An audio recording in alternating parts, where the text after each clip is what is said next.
की गई है।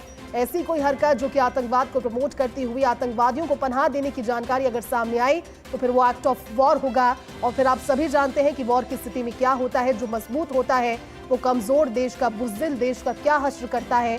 ये थोड़ा एक संक्षिप्त तौर पर एक ट्रेलर अभी आपने देखा। हो सकता है कि पाकिस्तान अगर हरकतों से बाज ना आए तो पूरी की पूरी फिल्म जल्द ही नजर आए। इसको लेकर के प्रधानमंत्री आज देशवासियों को संबोधित करेंगे रात 8 बजे का, सभी को इंतजार। और इस खबर के सामने आने के बाद अब लोगों ने अपने टेलीविजन में टाइमर भी सेट कर लिए हैं, क्योंकि कोई नहीं चूकना चाहता आज रात 8 बजे प्रधानमंत्री के संबोधन को सुनने से। हो सकता है कि संबोधन के दौरान ये कयास ही है, अभी असल में इंतजार करना होगा रात 8 बजे का। लेकिन जो वर्तमान में स्थिति चली, उस स्थिति को लेकर के देशवासियों को आज एक बार फिर से कंग्रेचुलेट करना, उनके ऊर्जा को, उनके आत्मविश्वास को, क्योंकि जो सैन्य बल थे उनकी तो अदम्य साहस के तस्वीरें और किस्से हम सभी ने पहले भी सुने हैं, अब भी देखे। हर एक युद्ध में पाकिस्तान को किस तरह से भारत ने धूल चटाई, लेकिन ये आधुनिक युग है, इसमें युद्ध इस तरह से नहीं कि एक दूसरे पर डायरेक्टली अटैक कर दिया जाए। ये वॉरफेयर एक तरीके का था। हालांकि भारत एक फुल फ्लेज्ड वॉर के लिए भी तैयार था। अगर पाकिस्तान अपना प्रोवोकेशन बंद नहीं करता तो भारत एक फुल फ्लेज्ड वॉर के लिए तैयार था। ये कई मौकों पर कई बार कहा गया, लगातार ये कोशिश की गई कि कोर टीम के साथ जो बैठकें हो रही हैं, जो कॉन्फिडेंशियल जानकारी है वो बाहर ना जाए, उसको लेकर के एडवाइजरी भी लगातार आती रही। सोशल मीडिया के माध्यम से भी एक दूसरे को जागरूक करने की बातें होती रही कि जो सेना के मूवमेंट्स है, जो सेना की तस्वीरें हैं, सेना से जुड़ी हुई स्टोरीज अपने किसी भी सोशल मीडिया हैंडल पर पोस्ट ना करें। बहुत से लोगों ने उन बातों को माना और ये सहयोग रहा है, क्योंकि मॉक ड्रिल 7 मई को जब हुई तो सभी का सहयोग उसमें भी रहा। इसके अलावा देशवासियों ने एक समझदारी का परिचय दिया। सरकार के एडवाइजरी की पालना करते हुए हर एक बिंदु को जब हमने समझा तो हम समझ पाए कि 22 अप्रैल की पहलगाम अटैक के बाद क्यों समय लगा, क्योंकि मीटिंग्स चल रही थी, क्योंकि एक कूटनीतिक जीत, माफ कीजिएगा, पाकिस्तान पर तो भारत पहले ही हासिल की, लेकिन साथ ही साथ सशस्त्र बलों के उस योगदान को भी यहां पर एडमायर करना होगा, जिन्होंने दिन रात, ये अचंभे की बात दूसरे देश के लिए हो सकता है कि पाकिस्तान जब बात इस बारे में करता हो तो वो सोचे किस तरह से 140 करोड़ देशवासियों का ये देश आराम से रात में सो रहा था। इस चीज का इल्म भी नहीं था कि एयर स्ट्राइक की तैयारी की जा रही है। भारत लगातार कोशिश कर रहा है। हमारे साथ में इस वक्त इस पर ज्यादा बातचीत के लिए political editor Yogesh Sharma live जुड़े हैं। योगेश जी, देशवासियों को इंतजार था, क्योंकि पहलगाम अटैक के बाद ऑपरेशन सिंदूर और ऑपरेशन सिंदूर की सफलता के बाद में आज प्रधानमंत्री का देशवासियों के नाम संबोधन है। सभी की निगाहें घड़ी की सुइयों पर टिकी है। योगेश जी, रात 8 बजे का इंतजार, क्या लगता है किस तरह से संबोधन की शुरुआत होगी, क्या कहेंगे प्रधानमंत्री आज?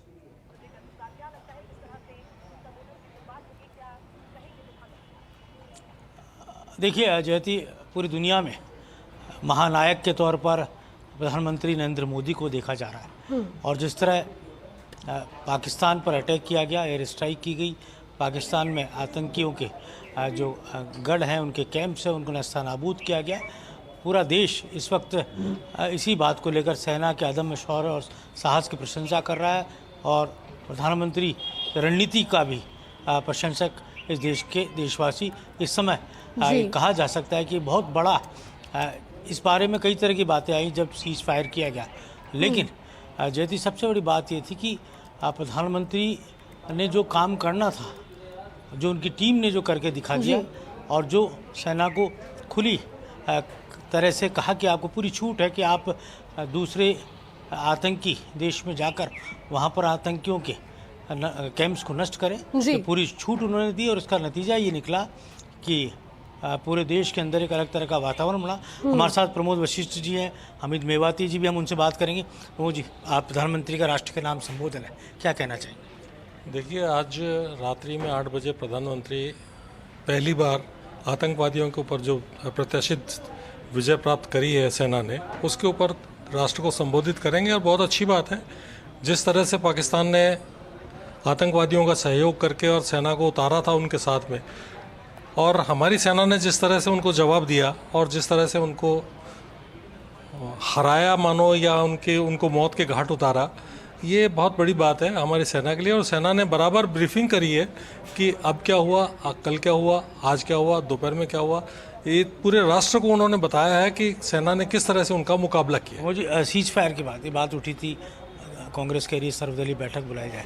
लगता है आज पीएम वो तमाम बातों को स्पष्ट कर देंगे। कांग्रेस कभी भी राष्ट्र के हित की बात कभी करती ही नहीं है। उनको तो हमेशा कुछ न कुछ गलत ही नजर आता है।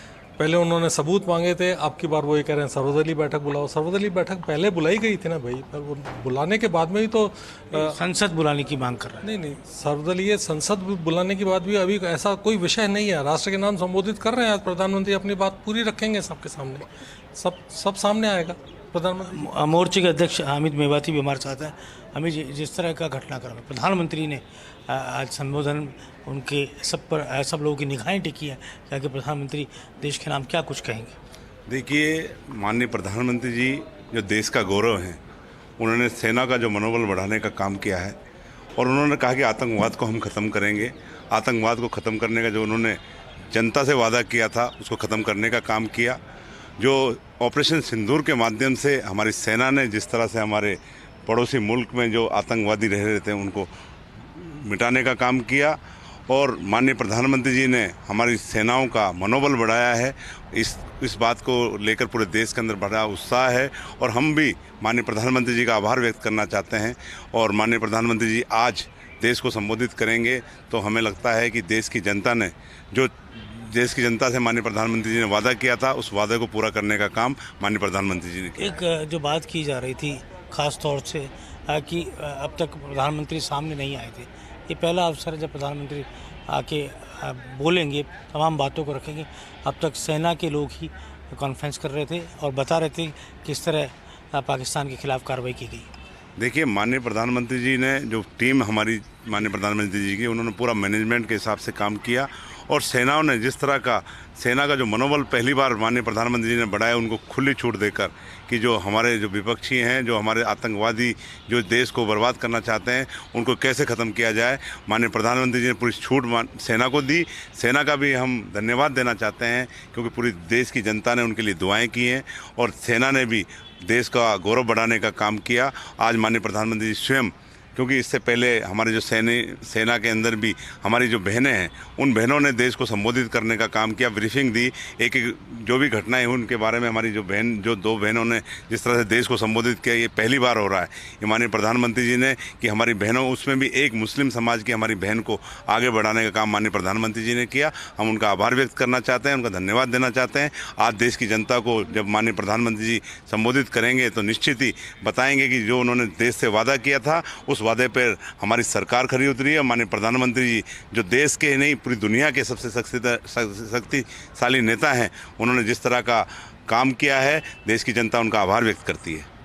देखिए, एक अलग तरह का जोश है प्रधानमंत्री के संबोधन को सुनने को लेकर भी और जानने को लेकर भी, आखिर क्या कुछ पीएम देश के नाम कहेंगे। हम इस वक्त बीजेपी कार्यालय में हैं तो बीजेपी का कार्यकर्ता तो वैसे ही उत्साहित दिख रहा है, जोश से भरा हुआ दिख रहा है। जिस तरह की सैन्य कार्रवाई देखने को मिली थी उसके बाद से ही ये जोश लगातार हमें नजर आया। जी बिल्कुल योगेश जी, इंतजार रहेगा 8 बजे का, क्योंकि 8 बजे प्रधानमंत्री जब देश के नाम अपना संबोधन देंगे। लेकिन योगेश जी, मैं समझना चाहूंगी आपके नज़रिए से, क्योंकि वर्तमान में जो परिस्थितियां रही, भारत ने अपना पूरा रुख स्पष्ट किया और इस रुख के स्पष्टीकरण के बाद में भी लगातार जब पाकिस्तान ये हरकतें करता रहा तो भारत ने अल्टीमेटम भी दिया। उसने कहा कि अब कोई भी हरकत होती है तो उसे एक्ट ऑफ वॉर माना जाएगा।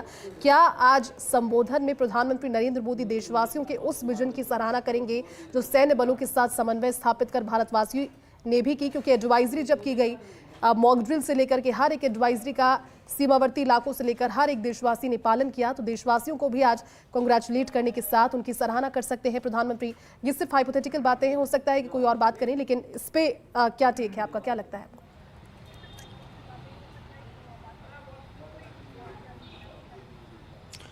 देखिए, सेना का मनोबल बढ़ाने का काम तो पीएम लगातार ही कर रहे हैं। आज देशवासियों को संबोधन में भी वो पूरे देश का मॉरल बूस्ट करने का काम करेंगे और बताएंगे किस तरह से हमारी सेना ने सरहद के पार जाकर और सरहद पर जो अदम्य शौर्य साहस का परिचय दिया। बताएंगे किस तरह से हमारे वीर सैनिकों ने सेना के लड़ते हुए जो वीर गति को प्राप्त हुए उनके बारे में बताएंगे और साथ ही ये भी बताएंगे कि सीज फायर का जो मकसद था, सीज फायर शायद क्यों हुआ, उसके पीछे के कारणों को भी बताएंगे और ये भी बताएंगे कि किस तरह से जो बात कांग्रेस पार्टी ने उठाई है कि आखिर क्या ज़रूरत पड़ी मध्यस्थता करने की राष्ट्रपति डोनाल्ड ट्रंप को, जो कि अमेरिका के हैं, तो भारत और पाकिस्तान के बीच में मध्यस्थता करने के लिए अमेरिका क्यों आना पड़ा, या अमेरिका बीच में कौन होता है जो पंच बनकर और भारत और पाकिस्तान के बीच में मध्यस्थता कराने की बात करता है। तो इसको लेकर भी मुझे लगता है प्रधानमंत्री साफ तौर पर दो टूक जो बात कहनी है वो कहते हुए नज़र भी आएंगे। और क्योंकि अब थोड़ी देर में ही बीजेपी प्रदेश मुख्यालय पर जैती कुछ प्रमुख नेता जो अलग अलग जिलों के हैं उनकी ज्वाइनिंग होनी है, तो अब कुछ देर में हमें वो दिखाएंगे किस तरह से कांग्रेस पार्टी चल रही है तमाम दिग्गजों के बीच में, जिसमें तीनों सेना प्रमुख थे। रक्षा कोई और विषय जिस पर आज देशवासियों को संबोधित करेंगे देश के प्रधानमंत्री नरेंद्र मोदी। आज रात प्रधानमंत्री का 8 बजे संबोधन है और सभी की 8 बजते ही टेलीविजन की स्क्रीन पर निगाहें टिकी होंगी। हर कोई अपनी तरह से ये सुनना चाहेगा कि प्रधानमंत्री क्या कहेंगे। जिस तरह की परिस्थितियां लगी, लगता यही है कि देश की जनता को और साथ ही साथ जो देश की सेना है, जल थल और वायु सेना, इसके अदम्य शौर्य और साहस ने जिस तरह का परिचय दिया, ना सिर्फ पाकिस्तान को उसके स्थान तक पहुंचाया, उसका जो वास्तविक स्थान है जहां पर वो एक्चुअली स्टैंड करता है वो दिखाया, अपितु जो वैश्विक पटल है, इस वैश्विक पटल पर भी भारत ने अपनी उस उपलब्धि को दर्ज करवाया जिसमें भारत जो कि एक अहिंसा के रास्ते पर चलने वाला, जिसकी सोच यही कि जियो और जीने दो, लेकिन अगर कोई छेड़ता है तो भारत छोड़ता नहीं, और जिसमें हमारी सेना का, हमारे सैन्य बलों का जो योगदान रहा, सभी का योगदान रहा, हर एक नागरिक का योगदान रहा जो दिल से भारतीय है। और फिर उस सुबह 4 बजे भी उसने मिसाइल दागी, बैलिस्टिक मिसाइल जो दिल्ली की तरफ इंगित करके की थी, लेकिन हमने उसे भटिंडा में गिरा दिया। तो फिर हमने सीज फायर क्यों किया, फिर हम बैक स्टेप पे क्यों आए?